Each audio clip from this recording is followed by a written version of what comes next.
नहमदुहु व नुसल्ली व नुसल्लिमु अला रसूलिहिल करीम। अम्मा बादु फ़ौज़ु बिल्लाहि मिनश शैतानिर रजीम। बिस्मिल्लाहिर रहमानिर रहीम। अला इन्ना औलिया अल्लाहि ला खौफुन अलैहिम वला हुम यहज़नून। वक़ाल अल्लाहु तआला फ़ी मक़ामिन आख़र।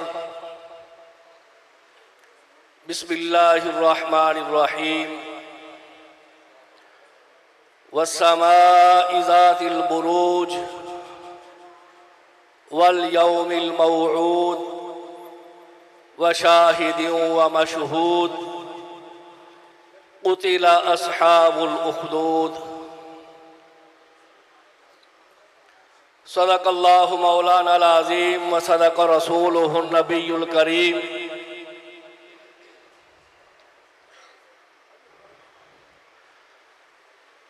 हज़रात मोहतरम, स्टेज पर तशरीफ़ फरमा हज़रात उलमा इकराम और मुअज़्ज़ज़ीन सामईन, आज का ये प्रोग्राम याद रब और याद नबी के उन्वान से मानमन है। याद का मतलब जिक्र, जिक्र के माना ही में हम इसे लेंगे और जो जिक्र करने वाले हैं ज़ाकिरीन,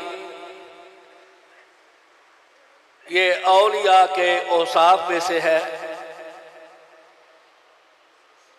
कि औलिया का सबसे बड़ा जो वसफ है वो जिक्र होता है। चूँकि ये मरकज़ और यहाँ के खतीब साहब हज़रत मौलाना उबैदुल्लाह अनवर साहब सिलसिला क़ादिरिया से ताल्लुक़ रखते हैं। हज़रत इमाम लाहौरी रहमतुल्लाहि ताला के सिलसिला के ये पासबान है, तो वो रंग और खुशबू इनके जलसा और प्रोग्राम में भी नजर आता है कि जलसा का नाम ही याद रब और याद नबी रख दिया।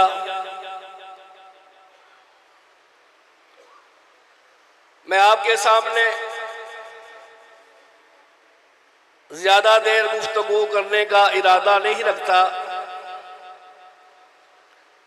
जबकि स्टेज पर तशरीफ फरमा हमारे आखिरी मेहमान भी तशरीफ ला चुके हैं। ये मेरे लिए बड़ा इम्तिहान का वक़्त है कि आपके सामने मैं कबाब में हड्डी बनूं। क्यों कि मेरा ताल्लुक आपके इसी इलाके और इसी गांव से है और उमूमन आप हमें सुनते रहते हैं।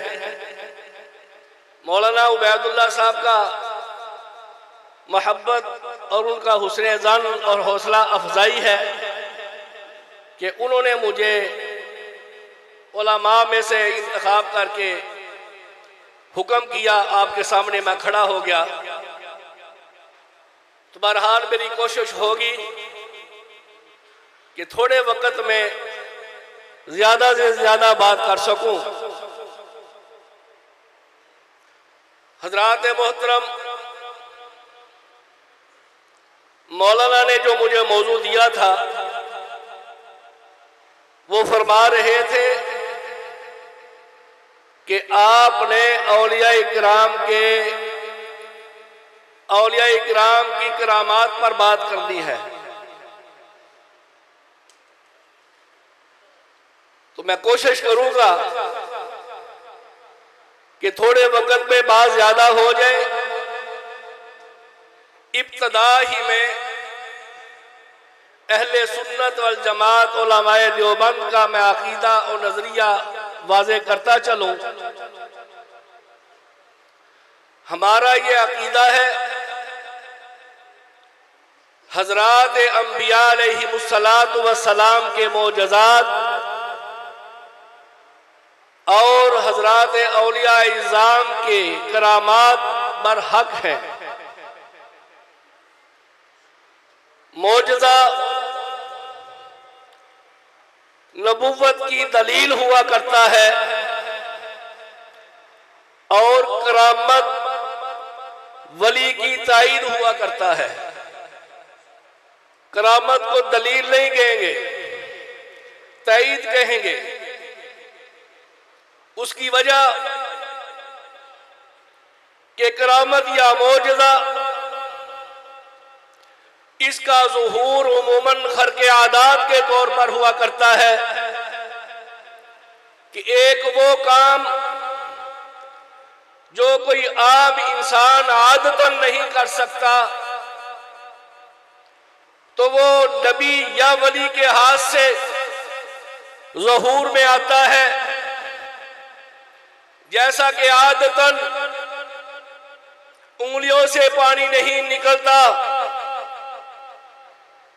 लेकिन पैगंबर की मुबारक उंगलियों से पानी निकला, इसे मोजज़ा कहेंगे।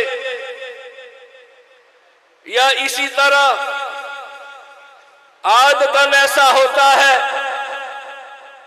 कि किसी का खून निकले तो उससे इसमें अल्लाह नहीं लिखा जाता, लेकिन अगर किसी के खून निकलने से लफ्ज़ अल्लाह इसमें अल्लाह लिखा जाना लगे तो ये करामत है। हम अंबिया के मोजज़ात के भी मानने वाले, हजरात औलियाए इज़ाम की करामात को भी मानने वाले। मेरे दोस्तों, ये गलत बात की जाती है कि हजरात उलमा देवबंद का नजरिया औलिया इकराम के साथ मुमासलत नहीं करता, या यूं कहना कि इनका औलिया इकराम के साथ कोई ताल्लुक नहीं है, ये बात बिल्कुल बेहकीकत है। मेरे अकाबर और उलमा इस मजमा में मौजूद है। हम उलमा अगर किसी वलियों की, किसी वली के कदमों में हमें जगह मिल जाए तो अपने लिए सादत समझते हैं। औलिया इकराम के हम मानने वाले, हमें इसकी सफाई देने की या दलील देने की जरूरत नहीं है। ये तारीख गवाह है कि हजरात औलिया इज़ाम के साथ मेरे अकाबर का क्या रिश्ता रहा। बल्कि अगर मैं यूं कहूं कि मेरे अकाबर में खुद औलिया किराम मौजूद है, मेरे अकाबर में खुद अल्लाह के वली मौजूद है, मेरे अकाबर के हाथों खरके आदात के तौर पर अल्लाह ने करामात का ज़हूर किया है। मेरे पास वक्त की कमी है, मैं यहाँ एक घंटे के लिए आपके सामने वक्त लेकर आया था। मैं कुरान और हदीस से मैं आपके सामने हजरात औलिया किराम को साबित करके ये बताना चाहता था कि हमारा नजरिया भी, हमारा अकीदा भी, हमारा ताल्लुक भी कुरान के साथ है। हमने अगर अल्लाह को माना है पैगंबर के कहने पर, हमने अगर पैगंबर की कुरान को माना है पैगंबर के कहने पर, सहाबा को माना है पैगंबर के कहने पर, किताबुल्लाह को माना है पैगंबर के कहने पर, औलिया को माना है तो पैगंबर के कहने पर। इस पर लंबी चौड़ी गुफ्तगू इस वक्त मुतकाजी नहीं है, लेकिन हजरात औलिया किराम की तारीख एक बहुत बड़ा सिलसिला है। किस किस वली की शान और किस किस वली की करामत मैं आपके सामने जाहिर करूं। जिस बात पे आखिर में मैं आना चाहता था वो अकाबर उलमा देवबंद है। अकाबर उलमा देवबंद में आपने बहुत सारे हमारे औलिया किराम का नाम सुना होगा। औलिया किराम में इमाम अहमद अली लाहौरी मौजूद है। अहमद अली लाहौरी अभी तक वो लोग इस दुनिया में मौजूद है। वो जब जिंदा थे बर्फ के बलाकों में उन्हें लिटाया जाता और कहा जाता, अहमद अली बता अब तेरा ईमान कैसा है। अहमद अली लाहौरी की करामत यह है, बर्फ के बलाकों में वो लेटा हुआ है और दुश्मन को कहता है, अहमद अली का जिस्म ठंडा हो गया है, मेरा ईमान बढ़ गया है, मेरे ईमान में कमी नहीं आई, मेरा ईमान बढ़ गया है। मैं अपने शेख, अपने मुर्शद, इस वली देवबंद को, इसकी तारीख को, इसके वाक़या को जब मैं देखता हूँ, मुझे मंसूर हल्लाज का वो वक्त याद आ जाता है कि जिसे अनल हक की पदाश में सूली पे चढ़ा दिया गया तो उसके पांव काटे गए। उससे भी आवाज आने लगी, अनल हक, उसके पांव को, उसके पैरों को, उसके हाथों को काट दिया गया तो कटे हाथों से आवाज आने लगी, अनल हक, उसके बाजू जिस्म के जुदा कर दिए गए तो उन बाजुओं से आवाज आने लगी, अनल हक, उस मंसूर हल्लाज का लाशा पड़ा हुआ है, उसकी आंखें निकाल दी, उसके कान जुदा कर दिए, उसकी नाक अलग कर दी, हर उज़्व से ये आवाज आती थी, अनल हक। अब लाशा मंसूर हल्लाज का पड़ा हुआ है, उस लाशे से आवाज आ रही है, अनल हक का विर्द करता हुआ। उसके पांव भी पड़े हुए हैं, उसके हाथ भी पड़े हुए हैं, उसकी गर्दन भी पड़ी हुई है, उसका चेहरा भी पड़ा हुआ है, उसकी नाक भी पड़ी हुई है, हर उज़्व से अनल हक की आवाज आती है। अनल हक का मंसूर हल्लाज ने वजीफा करके अल्लाह से ताल्लुक बना के अनल हक, अल्लाह की सिफ़ते ज़ात अल हक का इस्तेहज़ार करके अपना ईमान बना लिया था। उसके उज़्व से, उसके गोश्त पोस्ट से, उसके हर उज़्व से अनल हक का नारा बुलंद होता था। बिना आखिर दरिया में आग लगा के डाल दिया गया, वहां से भी आवाज आती थी, अनल हक। ये अहमद अली लाहौरी बर्फ के बलाकों में पड़ा हुआ है। कसूर ये है कि इस्लाम का ये खादम है। कसूर क्या है? मुफस्सिर कुरान है। कसूर क्या है? अल्लाह की आयात बय्यिनात की तफसीर करता है और उसे सजा के तौर पे बर्फ के बलाकों में लटाकर उसे सजा दी जाती है। लेकिन अहमद अली लाहौरी कहता है, मेरा ईमान कम नहीं हुआ, मेरा ईमान बढ़ गया है। तो मेरे दोस्तों, मेरे अकाबर में औलिया की किरामात में से वो देखिए अल्लामा अली शेर हादरी कब्र में चले गए हैं, कब्र से खुशबू आ रही है। यही इमाम लाहौरी मैं जिनकी बात कर रहा था, इन्हें जब कब्र की पताल में डाला गया, मट्टी डाल दी गई, मट्टी से खुशबू आने लगी। म्यानी का कब्रिस्तान खुशबू से मुअत्तर हो गया। लोगों को वहम होने लगा, वसवसा होने लगा, शायद इस मट्टी में खुशबू मिला दी होगी। मेरे शेख की कब्र की उस मट्टी को उठाकर लिबार्टी में डाला गया। लिबार्टी से रिजल्ट आया, ये कुदरती खुशबू है, मट्टी के अलावा किसी और चीज की इसमें मिलावट नहीं है। ये करामत है इमाम तफसीर अहमद अली लाहौरी की, कि जिसके दफन होने के बाद उसकी कब्र की मट्टी से भी सारा लाहौर मुअत्तर हो जाता है। ये करामत है अली शेर हैदरी की, कि कब्र में जाकर भी उसकी कब्र की मट्टी से खुशबू आती है। ये करामत है शमसुर्रहमान मुआविया शहीद की, कब्र में जाकर भी उसकी मट्टी से खुशबू आती है। मैं कितने वाकयात आपको सुनाता चला जाऊं।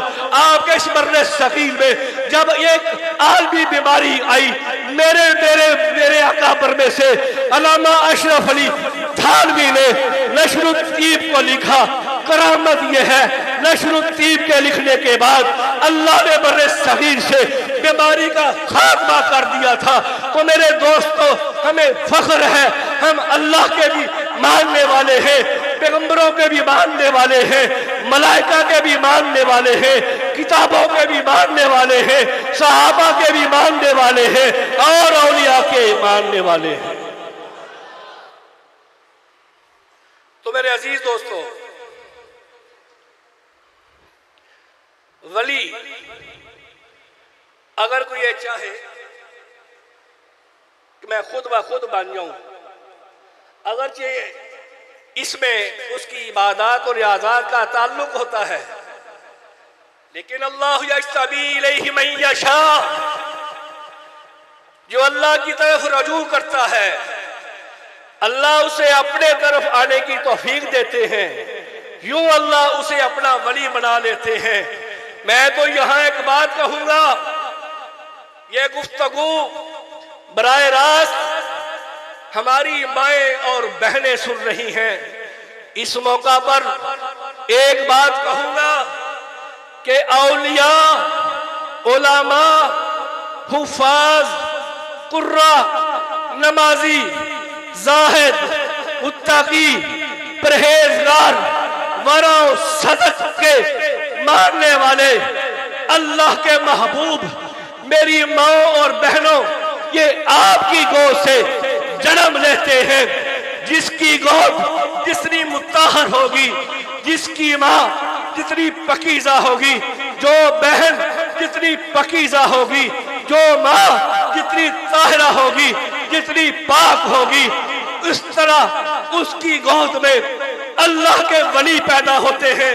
वो देखो माँ को, एक माँ वो है जिसने हजरत शेख अब्दुल कादिर जिलानी को जन्म दिया है।